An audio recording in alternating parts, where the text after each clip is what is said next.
私がこの Mac Studio を買ったのは今年の1月だったんですが、あの時は値上げも品薄もなくて、新しい構成をごく普通にポチッと買うことができました。それから半年が経ってメモリの高騰から状況が変わり、私が買ったこのスペックのものは同じようには買えなくなってしまったんですよね。今回はそんな Mac Studio M3 Ultra を半年間使ってきて実際どうだったのか、私の普段の作業に沿ったベンチマークも取りながら正直に振り返ってみようと思います。皆さんこんにちは、T スタジオです。よろしくお願いします。このチャンネルではカメラのある暮らしをちょっと素敵にをコンセプトに機材レビューや作例紹介、あとは 3D プリンターで作ったカメラアイテムをお届けしています。現在 YouTube のチャンネル登録者1万人を目指して頑張っておりますので、ぜひ登録いただけると励みになります。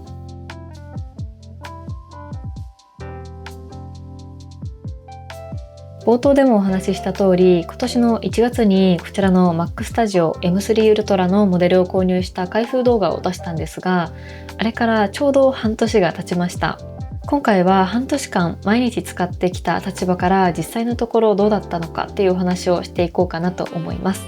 ぜひ最後までご覧ください。まず本題の前に、この半年間で Mac Studio を取り巻く状況がどう変わったのかっていうところを簡単にですけどお話をしたいなと思います。もともとは AI の需要によるメモリの高騰だったと思うんですけど、そこから状況が変わって、まず今年の3月ぐらいにですかね、M3 Ultra で選べた最大の 512GB のメモリ構成が何の発表もなく静かに購入画面から消えてしまいましたね。そしてさらに4月には 256GB や 128GB の構成も買えなくなって、今は M3 Ultra で選べるメモリは実質 96GB が上限になっていると思います。さらに6月の終わりには日本での価格改定もあって、Mac Studio のベースモデルも値上げがされました。そしてこの動画を撮っている今、納期も10月の1週目となっていて、構成によってはかなり到着までは時間がかかりそうです。カスタマイズの金額も値上がりしているそうなんですが、参考までに私が購入した M3 Ultra 28コア 96GB 4TB は81万8800円で購入をしましたが、今はなんと116万9800円と約35万円の値上げをしています。値上がりもそうですが、半年前に普通に買えていた 256GB のモデルが買えなくなってしまったり、納期が大幅に遅くなっているっていうのが今の現状なんですよね。私が本当は 128GB くらいが欲しいけど、設定がないから 96GB かなって言いながら選んだあの 96GB が気づいたら現行の最大の構成になっていました。どうしても世界情勢のお話になってしまうので仕方のないところにはなってしまいますが、本当にあの時頑張って買ってよかったなと思います。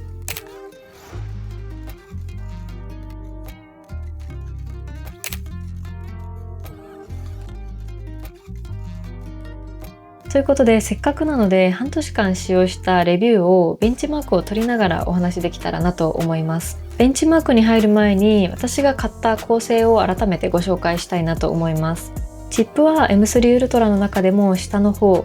28コア CPU で60コア GPU のモデルです。メモリは 96GB で SSD は 1TB から 4TB に変更しています。この構成で当時の価格は81万8800円でした。どうしてこの構成にしたのかっていう詳しいお話は開封動画でしているので、気になる方はぜひそちらもご覧ください。そしてこの Mac で普段何をしているかというと、まずはやっぱり YouTube のための動画編集です。DaVinci Resolve での編集と書き出しが作業時間としては一番長いかなと思います。それから写真の編集ですね。Lightroom と Photoshop などで現像やレタッチをしています。あとは 3D プリンターで作っているカメラアイテムのためのブレンダーでの 3D モデリングなども行っています。そして最近では AI を使った作業も少しずつ増えてきていて、 AI を使って自分用のアプリの制作などもしています。ここ最近で言うとブラックマジックデザインさんの BMCC6K というカメラでの重たいロー映像の作業だったり、ハッセルブラッドさんの1億画素の写真の現像など、扱うデータのサイズがとても大きくなってきたっていうところもあって、改めてこの Mac Studio を導入して本当に良かったなと思っています。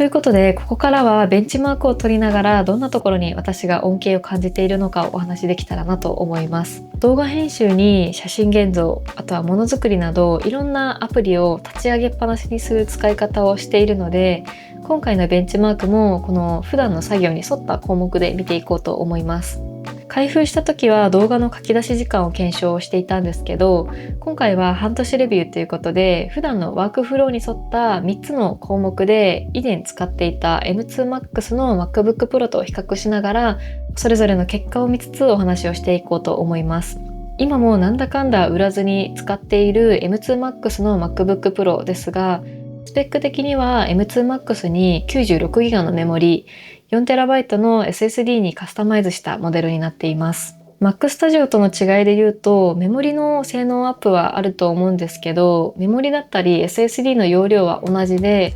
チップが M2Max から M3 Ultra に変わったみたいな感じのスペックになるかなと思います。ということで早速比較をしてみましょう。まず一つ目は DaVinci Resolve での 4K 動画の書き出しです。普段の作業の中で一番時間を使っているのはこの動画の書き出し時間だと思います。もともとこの Mac Studio に乗り換えたかったのも、動画編集の効率や書き出し時間をとにかく早くすることで、もっともっと動画を多く作れるようになるんじゃないかなと思っていました。今回書き出しで計測をしてみる動画はハッセルブラッドのレビュー動画で 4K でだいたい12分の動画になります。動画自体は主にソニーの ZV-E1 で 4K の S-Log3 で撮影をしていて、一部のカットではノイズリダクションを入れているものになります。普段私が YouTube 動画で制作しているものの一つの典型的な編集しているものよりも若干重たいノイズリダクションだったりマスクがかかったものになります。ということで Mac Studio M3 Ultra と MacBook M2 Max の比較をしてみようと思います。はい、結果はこんな感じでした。12分15秒の 4K 動画が M3 Ultra だと8分7秒。これに対して M2Max だとプラス3分10秒の11分17秒でした。数字で言うと3分以上の差になっているので、体感としてもかなり速くなったなと思っています。時間の速さだけでもかなり導入して良かったなと感じているんですが、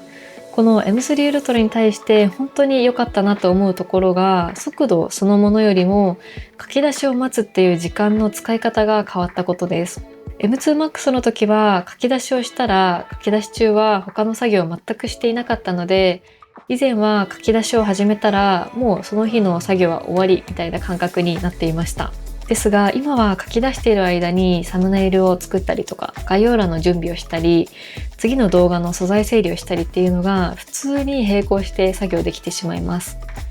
これが本当に優秀というかすごくいいと実感しているところで、作業の中で待ちの工程がなくなった感じがして、これが作業効率のアップには確実につながっているなと思います。そして本当にすごいのが M2Max の MacBook Pro だと書き出し中にすごい勢いで発熱もあり、排熱のためのファンも回転をしている、その音が気になるレベルだったんですけど、M3 Ultra はさすがのトップのマシンっていう感じで、ファンの音は全く聞こえず余裕の書き出しをしてくれている感じがします。このファンの音も結構耳障りだったりするので、やっぱり静かに動いてくれるっていうのはすごくいいなと思います。ファンの音がなければショート動画用のアフレコだったりの撮影もできてしまいます。そしてもう一つ、今度は DaVinci Resolve で比較をしておきたいのがノイズリダクションです。M2Max の MacBook Pro と比較をしてみるとこんな感じです。今回は検証用にキャッシュを消してキャッシュなしでタイムラインの再生をしているんですけど、M2Max といえどノイズリダクションをかけるとどうしてもカクつきが見られてしまってスムーズには再生できないんですが、M3 Ultra に関してはとても快適にスムーズに再生ができてしまいます。編集中のカクつきはどうしてもイライラする要因になってしまったりもするので、この快適さは一度体験すると戻れなくなってしまいますね。対策としてノイズリダクションを編集中はかけないで書き出しのタイミングでかけるなどもやっていたりはしたんですが、どうしても忘れてしまうこともありますし、実際に映像を動かしながらノイズリダクションありきでカラーグレーディングもできるので、このあたりも快適さにつながっているなと思います。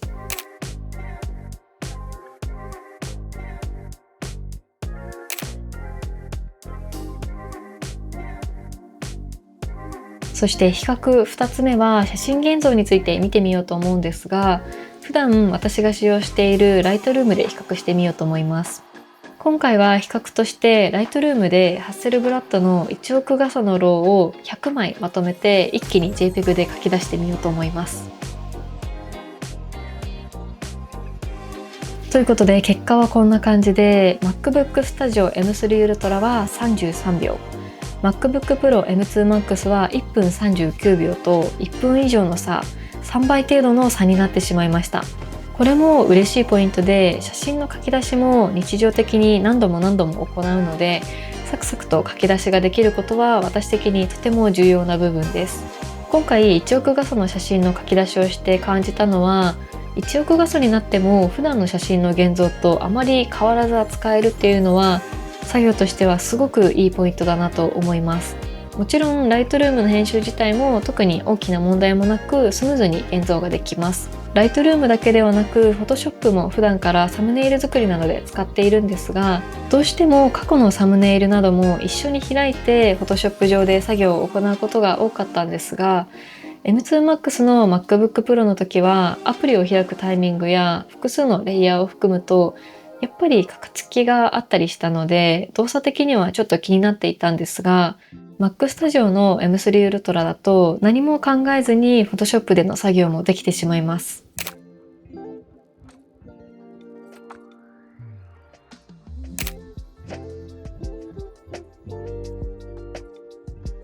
続いて比較の3つ目はデータの転送速度です。ここには私はかなりこだわっていて、データの扱い、特にバックアップや転送にはしっかりと設計をして保護していきたいっていう気持ちを持っています。私は Mac Studio 上に常にデータを保存しているというよりかは、基本的には NAS というネットワークにあるストレージにバックアップをしています。この NAS と Mac Studio は常に接続をして、ここの通信速度を上げることで NAS に元データを入れて編集することもできるようになります。なのでカメラで撮影したデータを Mac Studio を経由して NAS に保存するっていう速度がとても大事です。そしてこの Mac Studio は 10GB イーサを標準で搭載しているので、とても高速にデータ転送をすることができます。一般的なものだと 1GB イーサや Wi-Fi での接続になると思うので、この3つで比較をしてみたいと思います。とはいえ Wi-Fi などは通信環境によるもので、あくまで私の環境でどれぐらいの変化が出たのかっていうのを見てみようと思います。今回はハッセルブラッドで撮影したローデータを100枚 21GB ほどを転送して速度を見てみましょう。一つの大きいデータと複数の大量データで転送するのとではまた速度は変わるんですが、私が普段の撮影で行っているデータの転送ということで、今回はキリがいいハッセルブラッドの100枚のロー画像データにしてみました。1枚あたりは約 200MB 程度というデータサイズになっています。計測自体は私の目測的なところも含まれているので、あくまで参考に見てください。10GB イーサは25秒とサクッと終わりましたね。他の部分は早送りして結果を見てみましょう。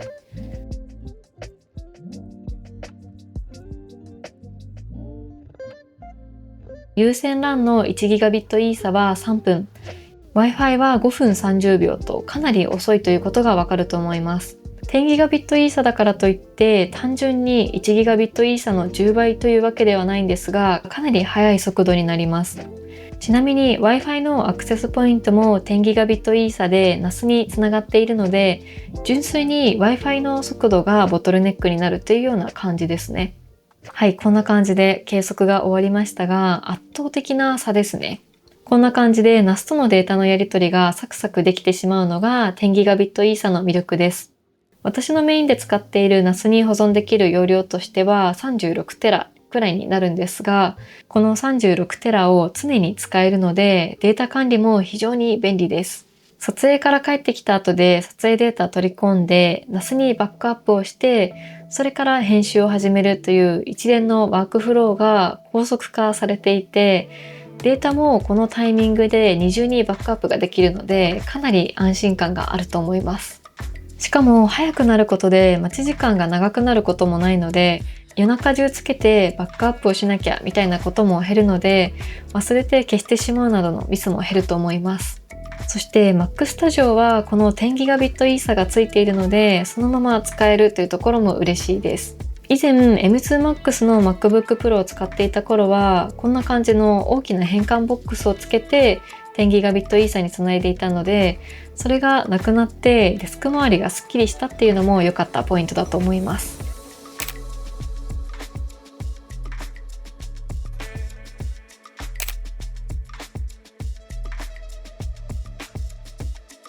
ということで、3つの計測結果をまとめるとこんな感じです。こうして数字にしてみると、改めて半年間で感じてきた快適さが実感できる気がします。そしてこの Mac Studio のパワフルさというのもとても実感しています。動画編集や画像編集以外にも Photoshop や Lightroom、DaVinci Resolve など複数のアプリケーションを立ち上げた状態での作業も問題がないですし、3D モデルを作る Blender や Fusion も非常に快適に動作をしてくれるので、作業効率が本当に上がったなと思います。さて、ベンチマークを踏まえて、ここからは半年間使ってみての感想です。M3 Ultra でメモリ 96GB、SSD は 4TB。この構成にして本当に良かったのかという部分についてお話をしようかなと思います。結論から言うと、私の環境では全く問題ありませんでした。動画に写真にものづくりといろんなアプリを同時に立ち上げっぱなしにしても 96GB のメモリでちゃんと回ってくれていますし、この半年でスペックに困った場面っていうのが思い当たらないぐらいです。ちなみにチップも上位の32コアではなくて下の28コアのモデルなんですが、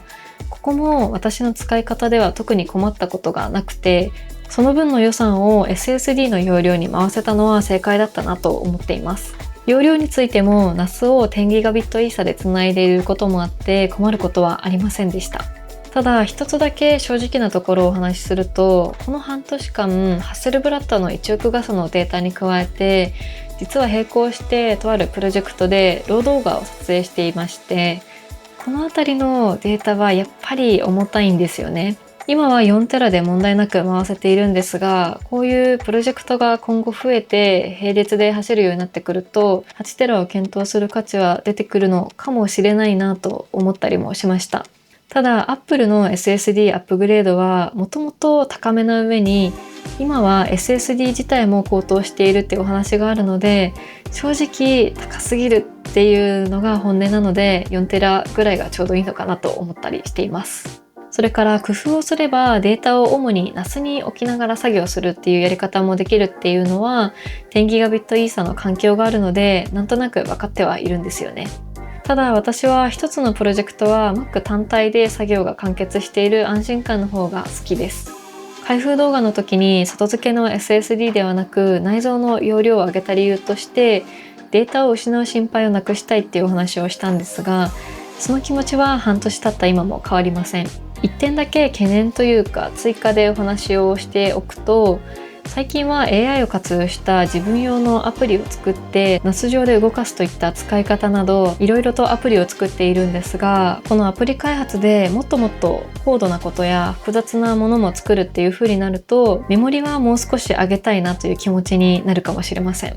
少しずつですが試しているのはクロードコードとかを並列で動かして分析をしてみたりとか、自分の仕事を効率化を目指してみたり、もっと複雑なアプリなどを作ったりなどをやるとさらに上を目指してみたくなっちゃいそうですね。